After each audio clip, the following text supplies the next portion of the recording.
Chapter 8. Cats and Ladders. Mutt had always disliked cats, but until he became an expert fence walker, he had never been able to demonstrate his feelings in a truly efficient manner. The fenced-in backyards of Saskatoon might have been built to order for the cats and specifically designed to thwart all dogs. Perhaps as a result of this favorable environment, the cat population was large and the cat themselves had grown careless and arrogant. It was understandable that they should feel this way after many years of security, but it was a foolhardy attitude as Mutt soon demonstrated. Once he had perfected the art of fence walking, he became the scourge and often the nemesis of cats on our block. When the surviving local cats became few in number and wary, Mutt went further afield, scouring alleys right across Saskatoon for cats that had not had warning of his unique abilities. Before the year was out, he'd engendered such a feeling of insecurity among the city's cats that they had become almost wholly arboreal. Once having located a cat, Mutt would make the usual futile sort of dog rush in its direction. The cat would promptly climb the nearest fence and sit there feeling at ease and safe. With a dejected look, Mutt would turn away, apparently accepting defeat, while the cat spat insults at his retreating back. But having reached the corner of the fence, Mutt would turn suddenly and with a great leap gain the top 2x4. Before the startled cat had time to stand its hair on end, Mutt would come rushing at it on its own level. The cat would now find itself at a double disadvantage. It could not safely balance on the fence while it attempted to scratch out its assailant's eyes. Neither could it safely turn its back and flee. If it leaped to the ground, it was once again in Mutt's native element. If it attempted to retreat along the fence, Mutt's long legs would soon catch it up. Only if there was a tree within instant reach could the cat hope to escape unscathed. It was inevitable, Mutt being the way that he was, that he would one day decide to follow his quarry into the upper branches. Nor was it as improbable an endeavor as it may sound. After all, there are many other terrestrial animals that occasionally take to the trees, and do so with some skill. Goats are often to be seen in Mediterranean countries browsing the upper branches of olive trees. Groundhogs will also climb trees, and there are many reports of coyotes having been treed by pursuing hounds. Nevertheless, my family and I were electrified one morning to discover Mutt halfway up a tree in our backyard. He was climbing awkwardly, but determinedly, and he had got 15 feet above the ground before a dead branch gave beneath his weight, and he came bouncing down again. He was slightly bruised, and the wind was knocked out of him, but he had proved that climbing was not impossible for a dog, and from that moment he never looked down. None of us realized just how far he would dare with his new skill until a day in the spring of the following year when a fire engine went streaking past our house with sirens blasting. I leaped aboard my bike and gave chase. Half a block from home I overtook a chum of mine named Abel Cullimore, also riding his bicycle, and I pulled up alongside to ask what the excitement was about. Abel was a fat youth, and he was gasping for breath. "Don't know, for sure," he panted. "I heard, wild animal, in a tree." By this time we had turned down 7th Avenue, and we could see a small cluster of people grouped about the fire engine, which had stopped under a row of cottonwood trees a block ahead of us. The engine was a ladder truck, and the ladder was extended so that the top was lost to view amidst the bright greenery above. As we drew near, a newspaper photographer stepped out of a car with his camera in hand. Two grim-looking households were standing on the sidewalk beneath the cottonwoods, cradling shotguns in their arms. I walked over to them and, peering upward, caught a glimpse of familiar black and white fur, and I knew at once to whom it must belong. Alarmed by the attitude of the two gunners, I hastened to explain to them that the thing up the tree was only a dog, my dog, in fact. This information was greeted with hostility. "Smart aleck kid," one of the men remarked.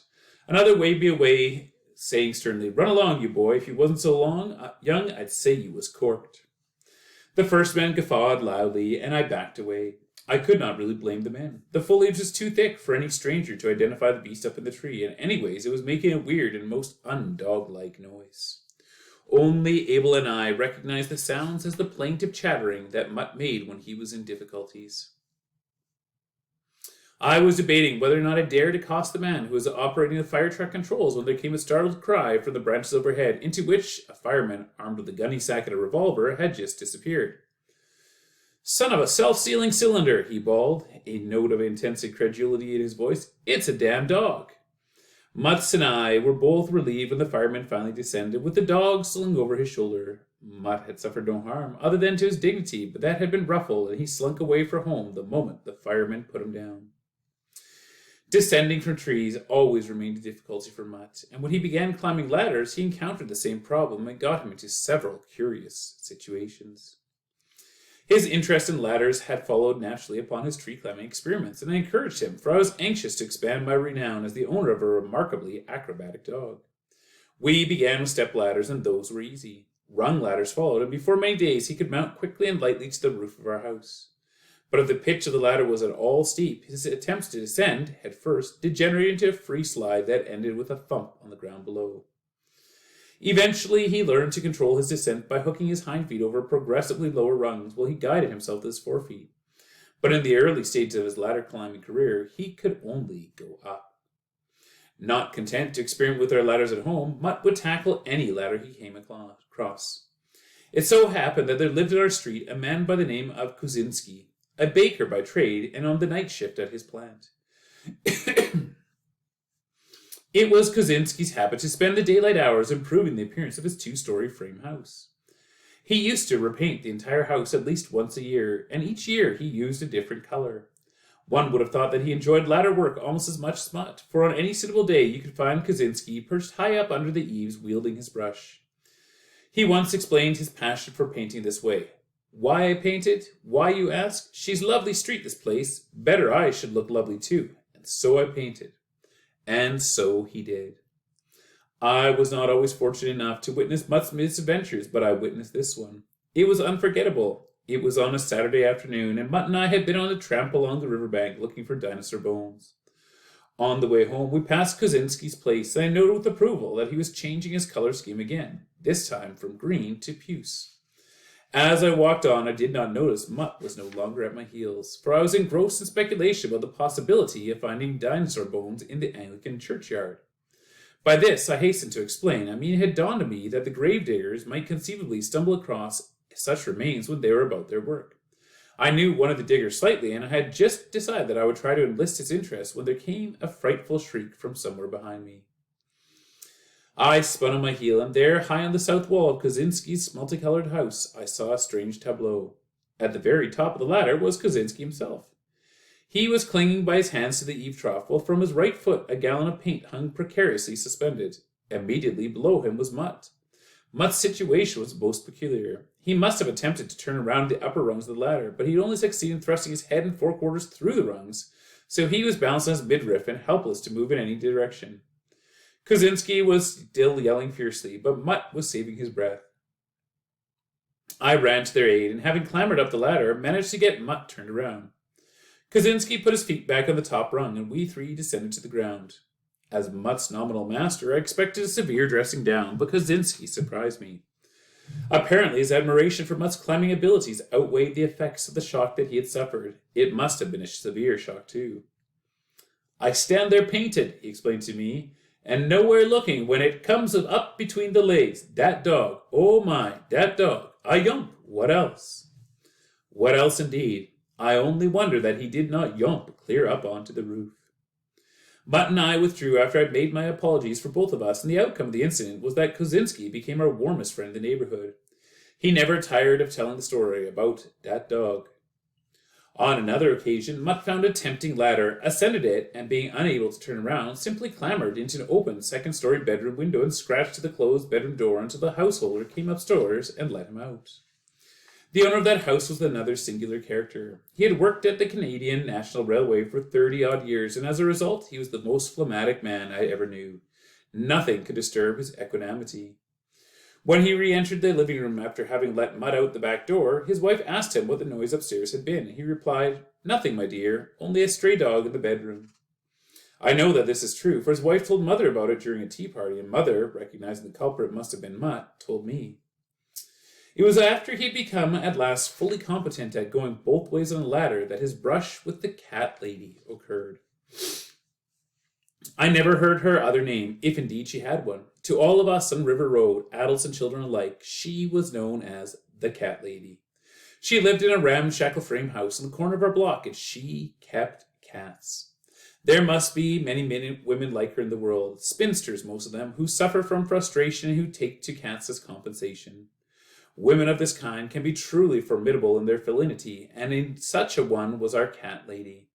She knew no other love, no other interest than her cats, and when she began to have differences with her neighbors and with the public health authorities about them, she resolutely turned her back on the outer world. No human being was allowed to enter her house, and for some 10 years before we arrived on River Road, not even the milkman, a favorite character whom she tolerated, had been inside her doors. She refused even to allow the meter readers to enter the basement, and finally the utility company had to cut off the power and the water. No one had any accurate idea of how many cats her house actually contained. It was one of the entertainments of my friends and me to spy on the place, but circumspectly, for she was a devil with her tongue and with her broom, and count the cats that we could see on the window sills. One Saturday I counted 48, but a chum of mine swore he once counted 65. Because of dogs and neighbors, the cats were not allowed out into the yard, and the lower windows of that place were never opened, winter or summer. The interior of that house must have had an atmosphere reminiscent of a lion house at a second-rate zoo, for when the wind was right and the cat lady's upstairs windows were open, I could detect the unmistakable feline odor all the way down the block to her house. In order to give her cats some opportunity to exercise, the cat lady made use of an oddity in the design of her house. The place was built on a capital T plan, with the crossbar representing a normal peaked roof section facing on River Road, and the upright of the T representing a two-story structure with an almost flat roof that sloped gently toward the rear and terminated in a 15-foot drop to the back garden. The two gable windows of the main section of this house opened onto this flat-top wing, and in fair weather, those windows were open and the cats could promenade over the roof to absorb fresh air and moonshine. They got no sunshine, for the cat lady allowed them no freedom in daylight, fearing perhaps that her neighbors would be able to make a sufficiently accurate count to force the public health officials to take action. I have no idea which one of us youths made the original suggestion. I was against it at first. It was only after much badinage and many taunting reflections on my courage and on Mutt's skill that I consented. There were 5 of us involved, and we chose a satisfactorily dark night toward the end of the summer holidays. We had no difficulty in transporting the ladder down the back alley and across the broken-down fence of the cat lady's property, and in setting it up against the end wall. We had no difficulty with Mutt either.